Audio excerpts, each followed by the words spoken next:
আমাদের নির্বাচন, সেই নির্বাচনটা অত্যন্ত গুরুত্বপূর্ণ।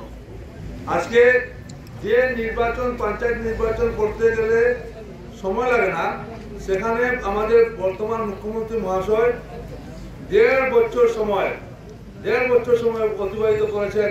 আজকে হলে কালকে হবে, কালকে হবে, পরশু হবে। এইরকম তো আমরা আগে কোনোদিন দেখিনি। কংগ্রেস আমলে ছিল, সময় সময় নির্বাচন হয়েছে, কিন্তু এত দেরিতে নির্বাচন একমাত্র এখন দেখলাম। বন্ধুগণ, এই সরকার আসার পর এমন অবস্থা হয়েছে যে কোনো জিনিসের দাম বাকি না, সব জিনিসের দাম বাড়িয়ে গেছে। তেল হোক, লবণ হোক, সিগারেট হোক, আপনার ওষুধের দাম হোক, পেঁয়াজ হোক। আগে মানুষ পেঁয়াজ কাটলে চোখে জল বেরিত, এখন পেঁয়াজ কিনলে চোখে জল বেরিয়ে এই বর্তমান সরকার। আর আগে মানুষের তোমার 120 টাকা দিয়ে কেরাসিন কিনতো না, এখন যেভাবে কেরাসিনের দাম বাড়ছে, এখন গ্রামের মানুষ কেরাসিন কিনাই বাদ দিয়েছে, এখন লয় না। এই হলো বর্তমান সরকার। আমার তো জানেন বহুত গরিব সবলের সম্পর্ক, ঠেলাওয়ালা, রিক্সাওয়ালা সবলের সম্পর্ক। আমি মধ্যে আমার একজন রিক্সাওয়ালা পড়েন, মামুজি খবর কিটা, মামুজি আর করলো না, বিড়ি দাম বাড়ি গেছে। আমি সারা দুনিয়ার সব দাম বাড়িছে, এই বর্তমান অবস্থা আমরা দেশে। এখন এটা সব জানে মানুষ, হিন্দু হোক, মুসলিম হোক, সব জানে। তা সত্ত্বেও মানুষের উল্টাপাল্টা করে। এটা উল্টাপাল্টা করবে না ভাই। হাত চিহ্নে ভোট দাও, যারা অ্যাকচুয়ালি হাত চিহ্নে ভোট দিলে তারা বুঝতে লাগবে যে আমরা কেন্দ্রটা হারলো কেন।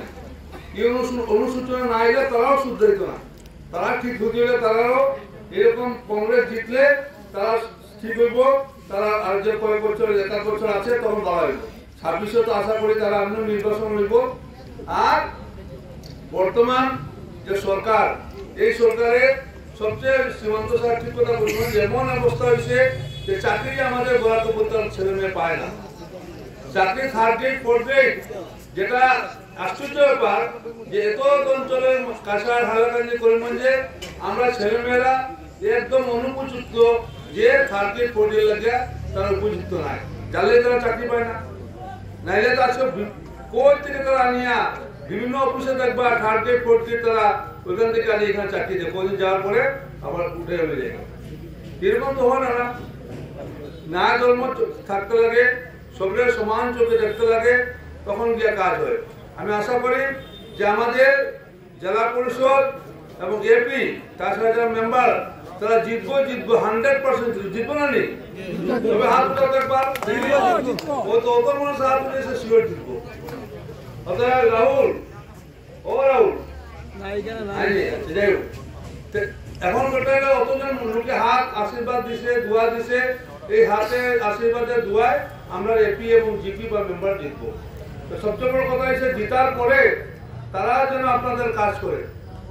সবচেয়ে বড় কথা হচ্ছে মানুষের বিশ্বাস কমে যাওয়ার কারণ হইল জনগণের মূল্যে ভোট দেওয়ার পরে তারা জনগণের বুড়াগুলো দেখায়, সেটা ঠিক না।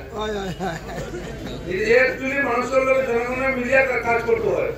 তবে আমি অনেক দিন এমএলএ মন্ত্রী ছিলাম, কিন্তু আমি যে বিনা সিকিউরিটি ঘুরি, কেমনে ঘুরি?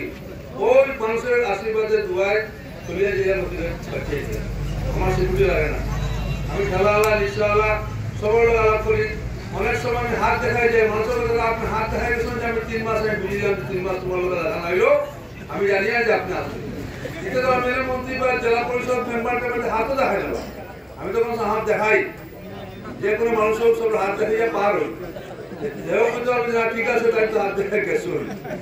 আমরা এইসব জিনিস আমরা মানুষের মনে রাখতে লাগে, এবং আগামী দিনে যাতে তারা ভালো হয়, সুন্দর হয়, তার লেগে আপনারা এখানে ভোট দিন। এখন আপনারা অন্য একটা মিটিং আছে, আমি সীমান্ত আমরা যেমন মিটিং হোক